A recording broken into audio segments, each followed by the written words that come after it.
بسم الله الرحمن الرحيم. الحمد لله الذي خلق الإنسان وأنزل لهدايته القرآن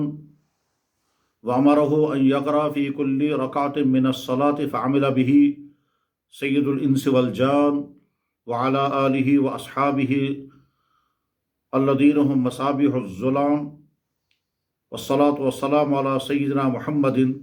الذي أرسل إلى الناس كافة بالحق بشيرا ونذيرا وداعيا إلى الله بإذنه وسراجا منيرا إلى دار القيام. اما بعد. قرآن کریم اللہ تعالیٰ شانہ کی کتاب حق ہے، اور اس کائنات میں اللہ کی نازل کردہ کتابوں میں سے صرف یہی ایک کتاب ہے جو ہر قسم کی تحریف، ہر قسم کے تغیر اور تبدل سے محفوظ ہے. یہ قرآن کتاب ہدایت ہے، اور اس قرآن کی تلاوت کرنے کا حکم نماز سے خارج بھی ایمان والوں کے لیے ہے اور نماز کے اندر بھی ہے. نماز کے اندر قرآن کریم کی تلاوت کرنے کا حکم فرمایا گیا، فَقْرَؤُوا مَا تَيَسَّرَ مِنَ الْقُرْآنِ، جتنا تمہیں آسان ہو سکے قرآن کریم کی تلاوت کرو. اس وقت نماز میں قرآن کریم کی تلاوت کے سلسلے میں چند مسائل پر گفتگو کرنے کی ضرورت پیش آ رہی ہے، اور یہ ضرورت اس وجہ سے پیش آ رہی ہے کہ مسلمان معاشرے میں خاص طور پر مساجد کے اندر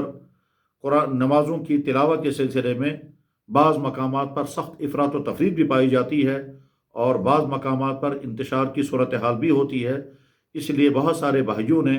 مختلف موقعوں پر اس کا تقاضا کیا کہ اس سلسلے میں کوئی مختصر سی رہنمائی امت کے سامنے آ جائے، تاکہ نمازوں میں قرات کرنے کے سلسلے میں جو افراط و تفریط سوچ یا عمل کے اعتبار سے پائی جا رہی ہے اس کا سدھار ہو سکے. تو حضرات، پہلی بات یہ ہے کہ نمازوں میں قرآن کریم کی قرات کا حکم ہے. اگر قرآن سورہ فاتحہ کے بعد قرآن کریم کی کوئی آیت نہیں پڑھی گئی تو یہ نماز ناقص ہو جاتی ہے اور سجدہ سہو لازم ہو جاتا ہے. اس سلسلے میں یہ بات ذہن میں رکھنی چاہیے کہ قرآن کریم کی قرات کرنا نماز میں ضروری ہے، لازم ہے، اور اگر ترک پایا گیا تو سجدہ سہو لازم ہو جاتا ہے. قرآن کریم کی کتنی مقدار نمازوں میں پڑھنی چاہیے، اس سلسلے میں ضابطہ یہ ہے کہ کوئی متعینہ مقدار ہر رکعت میں لازم نہیں ہے. چنانچہ جناب رسول اکرم صلی اللہ علیہ وسلم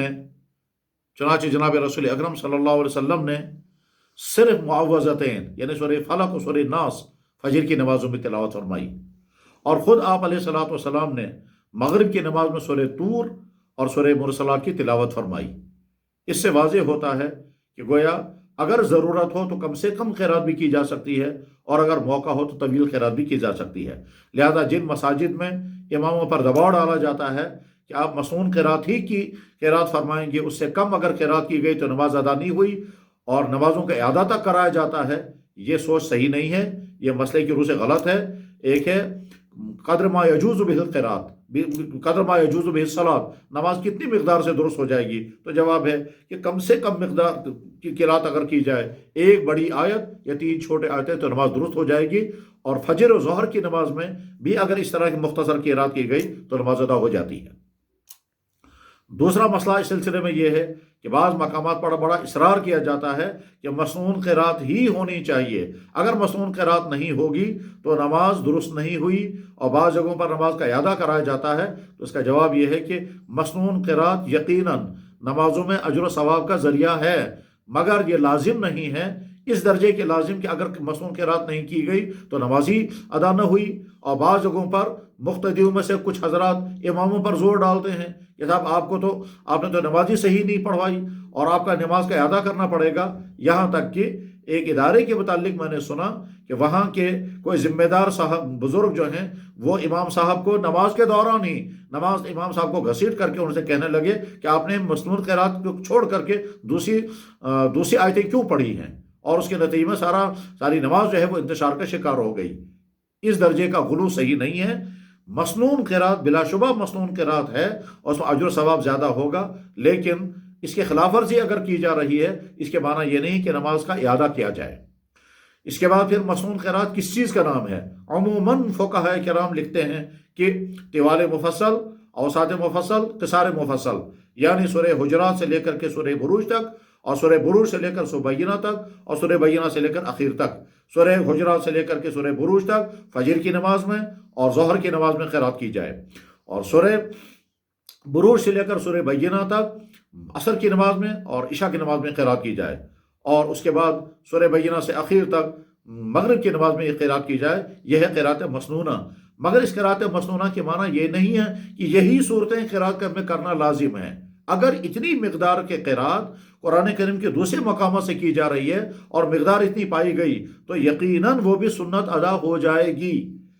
اس سلسلے میں یہ سمجھنا کہ نہیں قرآن کریم میں کسی اور مقام سے قرات کی جائے، چاہے اتنی مقدار کے قرات کی جائے تو سنت ادا نہیں ہوئی، ہرگز یہ صحیح نہیں ہے۔ اس سلسلے میں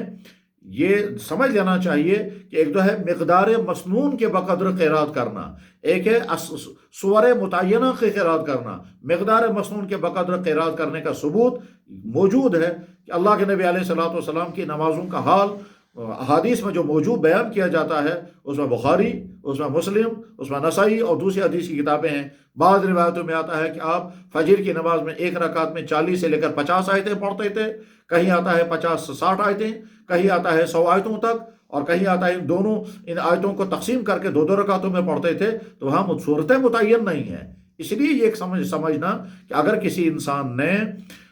طوال مفصل صورتوں کو چھوڑ کر کے قرآن کریم کے کسی اور مقام سے کوئی صورتیں پڑھی ہیں تو سنتیں ترک ہو گئی اور سنت کے خلاف ورزی ہو رہی ہے، یہ سمجھنا صحیح نہیں ہے۔ بلکہ ہمارے فقہاء کرام کی جو قدیم کتابیں ہیں، ان کے قدیم کتابوں اس سلسلے میں جو تصریحات ہیں، ان تصریحات سے تو یہی بات سمجھ میں آتی ہے۔ مثلا فتاوی تاطارخانیہ میں ظاہر روایت قرار دیا گیا اور عبارت اس طرح سے ہے وَيَقْرَأُ فِي الْفَجْرِ فِي الرَّكَعَتَيْنِ 40 إِلَى 50 آیةً، اور یہی بات لکھی ہے مراکل الفلاح میں، جس میں فرمایا گیا وَيَقْرَأُ فِي الْفَجْرِ فِي الرَّكَعَتَيْنِ جَمِيعًا 40 أو 50 أو 60 آیہ، اور پھر کہا گا کہ یہ تو ظاہر روایت ہے۔ اسی طرح سے صاحب بدائع کے حوالے سے لکھا گیا لَيْسَ فِي الْقِرَاءَةِ تَقْدِيرٌ، قرات کرنے میں کوئی متعینہ چیز نہیں ہے، بلکہ کہیں سے بھی قرات کی جا سکتی ہے، قرات ادا ہو جائے گی۔ جامع صغیر کے حوالے سے مراکل الفلاح نے جو نقل فرمایا ہے وہ گویا ہمارے لیے ایک بہترین ثبوت ہے اس بات کا کہ متعین نہیں ہے کہیں سے قرات کی جائے، لہذا اگر کہیں سے بھی صورتوں مقدار مسنون کے بقدر قرات کی جا رہی ہے تو نمازیں درست ہو جائیں گی۔ عالمگیری میں لکھا ہوا ہے وَسُنَّتُهَا فِي الْحَضْرِ أَن يَقْرَأَ فِي الْفَجْرِ فِي الرَّكَعَتَيْنِ 40 أو 50 آیةً، اور ساتھ میں لکھا ہے وَاسْتَحْسَنُوا فِي الْحَضْرِ طوال المفصل، وَاسْتَحْسَنُوا کا لفظ آیا ہے۔ وہ سنت تو ہے 40 50 60 آیتاً، اور استحسان پسندیدہ یہ ہے کہ طوال مفصل میں سے آیتیں پڑھی جائیں فجر میں اور ظہر میں۔ اس کے معنی یہ ہوئے کہ اگر کسی شخص نے طوال مفصل میں اتنی آیتیں نہیں پڑھی بلکہ قرآن کریم میں کسی اور جگہ سے اتنی آیتیں پڑھی، اس کی سنت ادا ہو گئی، قرات مسنون پائی گئی، لہذا اس پر اعتراض کرنا صحیح نہیں ہے۔ ہمارے بعض بہت کم تعداد میں ایسے حضرات ہیں، بہت کم تعداد میں، کہ ان کا شوق یہ ہے کہ ہم پورا قرآن کریم جہری نمازوں میں پڑھیں گے۔ چنانچہ ہمارے دوستوں میں سے ایک بہت شوق والے شخص ہیں جن کا جذبہ یہ ہے کہ میں پورا قرآن کریم جہری نمازوں میں پڑھوں گا تاکہ مقتدیوں کو نمازوں کے اندر پورا قرآن کریم سننے کا شرف نصیب ہوگا۔ اور انہوں نے ایک مرتبہ پورا قرآن کریم پڑھ بھی لیا اور لوگوں نے سنا، اور دوسری مرتبہ وہ تلاوت فرما رہے ہیں تو کسی بزرگ نے یا کسی بھائی نے ان سے کہا کہ آپ تو سنت کا ترک کر رہے ہیں۔ تو ان کو پریشانی ہو گئی کہ اگر میں سنت کے خلاف کر رہا ہوں تو شاید مجھے اس کام کو چھوڑ دینا چاہیے۔ تو ان کو سامنے رکھ کر کے عرض کیا جاتا ہے کہ اگر واقعتاً کسی جگہ پر کوئی حافظ شوقین اس درجہ پختہ یاد رکھ کر کے اور پھر مسنون انداز سے تلاوت کر کے پورا قرآن کریم مقتدیوں کو سنائے تو اس کی بہت زیادہ تحسین ہونی چاہیے۔ وہ مسجد کے مقتدی شرف والے ہیں جن مسجد کے مقتدیوں کو پورا قرآن کریم فجر کی نماز میں یا جہری نمازوں میں پڑھنے کی سعادت مل رہی ہے۔ اس سلسلے میں ہمارے بزرگوں کا بھی معمول پایا گیا ہے، اگرچہ بہت قلیل تعداد میں۔ میں نے خود پڑھا کہ حضرت مولانا یوسف بنوری رحمہ اللہ تعالی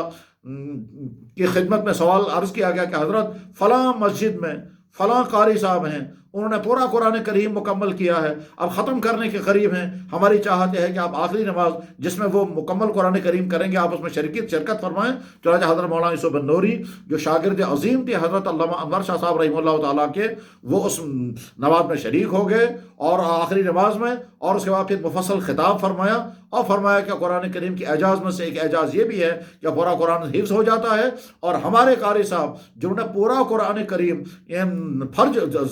جہری نمازوں میں ادا فرمایا، ان کو بہت مبارکبادی دی اور مقتدیوں کو بھی مبارکباد دی کہ آپ نے پورا قرآن کریم نماز میں پڑھا۔ اس کو خلاف سنت قرار دینا ہرگز صحیح نہیں ہے۔ ظاہر و روایت کے مطابق تو کہیں سے بھی 40 اور 50 اور 60 آیتیں پڑھی جائیں اور قرأت مسنونہ ادا ہو جائے گی۔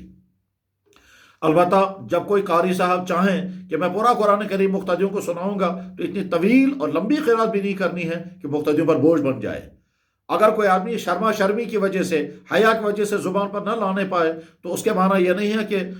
امام کو اتنی طویل قرأت کرنے کا حق ہو گیا کہ چاہے مقتدیوں پر بوجھ پڑ جائے، ایسا بھی نہیں ہونا چاہیے۔ اس سلسلے میں حدیث موجود ہے، اللہ کے نبی علیہ السلام کا ارشاد مبارک حدیث کی تمام کتابوں میں موجود ہے، من کان منکم امام، جو تم میں سے امام بن جائے فلیخفف فی صلاتہ وفی روایت فلیتجوز فی صلاتہ فإن فیہم المریض والضعیف وذا الحاجہ، کہ مقتدیوں کو دیکھو، ان میں سے بعض ضرورت مند ہوتے ہیں، بعض بیمار ہوتے ہیں، بعض